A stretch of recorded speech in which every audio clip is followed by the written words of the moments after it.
If you travel frequently or work with people in different parts of the world, having the correct time zone is essential. Dola AI works best when your schedule matches your local time and your connected calendars stay synchronized. In this tutorial, I'll show you how to change time zones in Dola AI and make sure your events appear at the right time. So let's get started. Start by opening Dola AI on your computer or mobile device and signing in to your account. Once you're logged in, you'll be able to access your account and calendar settings.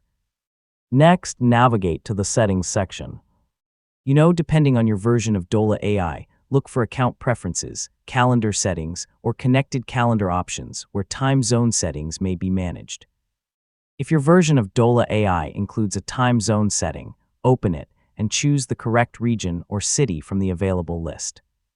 If Dola AI uses the time zone from your connected calendar or device instead, you'll need to update it there. If your calendar service controls the time zone, open the settings for your Google Calendar, Apple Calendar, or Outlook Calendar account and change the time zone there. Once updated, Dola AI should reflect the new setting after synchronization. After updating the time zone, review a few upcoming meetings and reminders. Make sure each event appears at the correct local time, especially if you recently traveled or changed regions.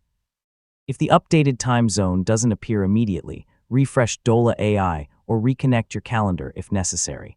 A fresh synchronization usually updates your events with the correct time information. Before creating new meetings or reminders, confirm that the correct time zone is still active. Taking a quick look now can help prevent scheduling mistakes later.